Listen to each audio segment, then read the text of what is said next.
You always had that issue, food in Manor Lords. It's one of the biggest issues many people encounter playing this game. And to make this very simple for you, I have done a little tutorial for you with two different starting conditions. Why, you may ask? Well, in this game, food has actually three variables to it. Number one is being the starting condition. This is definitely the most important one, either you have fertile land or not. The second one being, very simple, your tech tree development. It depends a lot to which development point you go and what you do with this. And the third one, and this is also a dependency of the first two ones, is the balancing. How you go forward from there with all the other stuff you produce. These things together I have put in a little tutorial for you in today's video, which hopefully will help you avoid one of the most common mistakes that everyone does. You'll find out in the next one. Alright, let's start with starting condition number one, and that is a bad fatality. Now, let's go into our fatality overview and go for Emmer first of all, because you don't have Rye unlocked at the beginning, so it's not good to look in that. But very important is, make sure you know where these areas are. So one simple trick to make sure that you don't miss out on that is just basically take your road and just kind of frame these areas. You know, roads are basically for free, so you don't pay money, so you can actually just easily go in here and then make sure that you go in these areas that are kind of helpful for you. So there's a bit of a positive one next to our stones over here too, so you can just basically just paint around this, you know, just to make sure that you have an idea where the fields can go. And honestly, you could even already go in and plot down the fields, because honestly they are for free too. And this is already where the first huge mistake comes in that I made in a lot of my first attempts playing this game. Now, let's actually just claim this field over here, and this is just gonna be very simple, and we are going to frame smaller ones. It's very important that you make smaller ones. I'm not gonna fill in everything, but it's super important that you start doing smaller plots. The reason for that is, that the people have a bit more time to go from field to field, and it's not taking up a huge amount of time to make like one huge field, but I can make smaller ones after each other. And once they're done in because you have to understand in the timing how this goes in the game. You can see we have summer with spring and autumn. In spring we have the seasonal growth where they put some, you know, seeds in and stuff like that. Summer is growing time. And in autumn, we have harvesting and plough and sowing. Now, the thing is, there is only a limited amount of time from September to November to do that. And every field they cannot fill entirely is basically a lost field. So the smaller they are, the bigger the chances they will finish all their work. Now, if you've done that, you can also put them on different crop rotations, which is super important, that you have different ones. So for example, you could start always with the crop rotation, and you start with the first one having wheat and then 2 times fallow. The second one is going to go and has fallow in the center, for example, and the third one is going to obviously have the third iteration of wheat at the end. So you ensure that you always have a rotation going on and enough fields give you some yield. And also very important is to have that at the very beginning, because the first year or two you will not have too many issues with your food anyways, because in this time the food resources of wild animals and berries plus some vegetables usually do the trick. Also kind of fun, we have the berries all the way down here. That's a super unfortunate location to make them go that far, but that's that. And also we have now set our basic beginning, making sure that the fields are already outlined and you know exactly also where to put the farmhouses and stuff like that. But also don't go there quite yet, because you need enough people to send them there. This means you need to ensure that you have this planned out for the future. But for the short term, it's very important to go with the resources you have. So put down someone here to get the animals, to get the berries, and then we want to focus on the tech tree. Now, you are in an unfertile land, and what I used to do is ensuring that we have enough yield. So I was going for the apple orchard trees. I would wait for that for a second, and I would go for the very first one, go for the trade logistics, because this will unlock only $25 for each trade route. Once you've done this, the next thing you're going to go for is the orchardry, because that will unlock the apples for you. This should actually already go relatively quickly, because these first two steps are reachable very quickly. And the third one you're going for is the better deals. Again, better deals do take all the import prices down by 10, which eventually goes to the point that you can have a very nice balance in income and spendings. Now, you will have to import quite a lot in a setting like that, because we will never get enough yields to survive a bigger city with a higher demand at the end of the day, and so this is the way to go. Now you can see we have, you have to basically ignore this icon over here for a while now, because you have no farmhouses, but it's very good to have these fields already in place so you know exactly where your farms will go. Now, you are set a lot better now, because you have already avoided a tremendous amount of mistakes that many people do at the beginning. And from here on, you can basically go and build out for these 3 steps. And I'm going to show you an example later on how this looks once you've done a city like that. But let's go to scenario number 2. Right, scenario number 2 is we have an absolutely great fatality.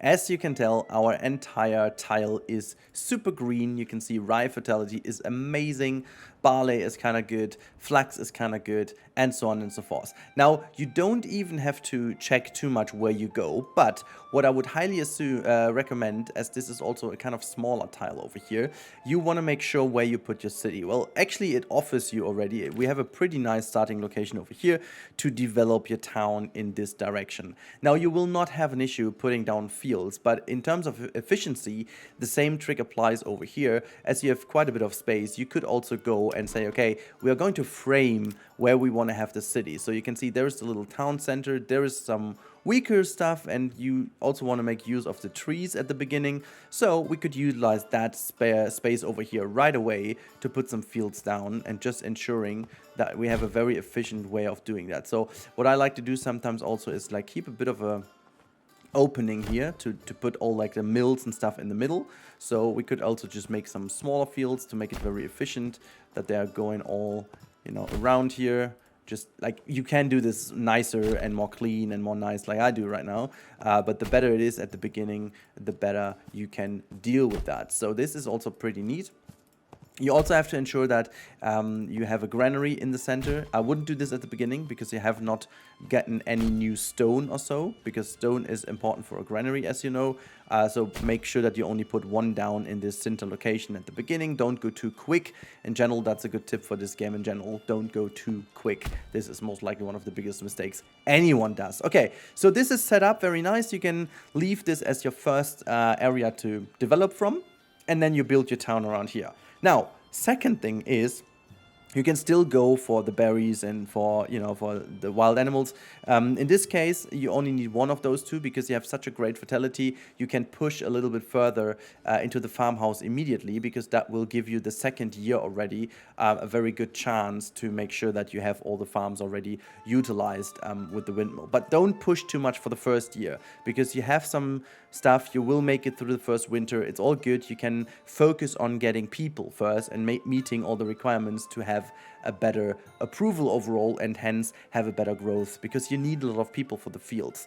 But eventually, when you have a lot of fields and good fertility, many people will come in naturally. I didn't stop the game, which obviously comes with these mistakes. Anyways, if we go now to the tech tree, things uncover completely different. Now this time around, you can spend your very first point very nicely on the orchard tree or the heavy plough. It doesn't really matter. Both of them are equally important, because you want to go to bakeries later and you want to go to rye cultivation later, because this will be a huge thing for you to do. And so you go either of those 2. I personally like to go orchard trees first, because that helps me to put some orchard trees down and have some more market space or marketplace variety earlier on. So I would go for the orchard tree first of all, and then go for the rye cultivation. And you can actually go to everything, despite the... I found the fertilization being not really the biggest help ever. So I would actually leave out that one, and also leave out the sheep breeding, because you will have a lot of money and you will be able to spend this on sheeps, and they're not even that expensive anyway, so that is fine. And once you have some more points left, you can, well, either, I don't know if we have a, we don't even have a rich, well, we have a rich deposit over here, so you could go for a rich stone deposit and put a I'm not even sure if you can put a deep mine on stone. I think you can't. So you don't go for deep mining. You then could also go for the trade logistics and better deals, because then you will have basically everything available at your hand. You can import everything. So this is a absolutely great starting tile over here to make a lot of fields and make food for basically the entire map, because later on you can exchange and trade that with all of your other tiles that may not have that good stuff if you want to expand from over here. So that is that, and those are the two conditions, and I'm going to show you what happens when you set it up all correctly and you are in a later stage of the game where everything works. Right, even though this might not be the bestest of examples, because I still have way too big of fields, but you know, I did fix that later on in this build, but I found this is the best one to show you. Now, we only have like 5 months of food remaining, but we are in July, so we are before the harvest season, which then eventually will help us come through the winter relatively nicely. And we have already quite a decent population, including a high population growth. Now, I have obviously in here, as said, developed into some others. This is, by the way, the save where I figured that the fertilization isn't the bestest way to go, but I also have reached the maximum settlement level, so I can't go into any other, and also misclicked over here into the wrong part. So don't focus too much on that. Stick to what I said earlier, okay? Go for the tech tree I was just mentioning, because that turned out to be the most efficient one. But over here, I covered some of the big fields by having way too many farmhouses, but we also have no issue of having people. But yeah, as I said, you can see we will have some yield, 107 yield in the coming days. It will be even more, but this is a save where I am in one of the rotation years, in which I'm going to make sure that all these fields are good. As you can see, after that, this one's going to go for barley and then rye. But over here, for example, we've got 100% rye next year. This one is a broken one. That one has also 80% almost next year, and so on and so forth. You can really tell that this works. I did make the mistakes of too many big fields, which honestly wasn't really a mistake. I went intentionally for it because of design reasons. I wanted to fill that dial, like this rounded circle in here nicely. But yeah, for efficiency reasons, just don't do that, okay? Make sure to go for these smaller ones, as I said earlier. But I just wanted to show you that things like this can be working. As you can see, we have no issue. We've got 406 bread, vegetables, apples, 80 is good for the variety, and vegetables will come in eventually in July. And I'm not sure if that's already the save. No, in the later save, I set up a little bit of an a vegetable garden in here, and this is maybe the last tip I can give you. Also, people tend to make things like this over here, which I also did as a test. You don't even need that big gardens, because people will take time to harvest the yields in their gardens too. Those work eventually, but it's way more efficient to have houses that have plots like this, for example, and then have them close by. So to just really have a region like this where a lot of houses, and just to give you an idea, would look like this, you know. I'm just gonna bring them in here like so. And that's kind of a good garden size, you know, and then turn all these gardens into vegetable gardens. It's going to be more efficient. They bring all of stuff in, and you have a central area. What you can do, and this worked out pretty well later on as I did this, you can plot this out in this area, make everyone have vegetable gardens, and then ensure that they have it in. You can see I don't have that much money in here at the moment, because I was importing like a madman some other stuff, but I just need to stop the import, and then everything would be great again. As I said, I made the mistake to not go here, which is why in this save the wealth is a tiny bit of an issue. It's not a big issue, but it's a tiny bit of an issue once I need to import ale, for example. That's one of the things I needed to ensure, but you know, that would be easy solvable. Anyways, let's go to a little verdict. Right, so if you're facing food issues, hopefully this video was helpful for you. So just to bring this together, you've basically two different starting options. Either you have a starting option with a good fatality, which is where you want to push forward to go into all the fields and develop all the research points that go in line with making fields more efficient. Once you are starting on a tile that has not so great fatality, make sure you go to better deals as soon as you can to get rid of the import taxes, because you will have to have a balanced lifestyle of producing goods and also making sure to import other things. Now, one thing I forgot to mention earlier is once you do that, ensure that your town is really focused on producing goods that you can sell, and you need a huge variety of things. Weapons turn out to be one of the bestest things, and clothing. You can have this almost for free with a lot of sheep and a lot of wood. You'll be able to have a lot of these things produced, so people will produce armory and all these kind of things, which is something you can sell very nicely and hence import other things. As I said, you can also focus on developing areas that have certain okay-ish amounts of fertility, which you will then use to add on to your import, for example. And then you will focus a lot more on the vegetables and orchardries of your people because they don't require a certain fertility. So these two things you have to keep in mind. And this is the most important thing at the beginning, plan out the areas and make sure your fields are not too big.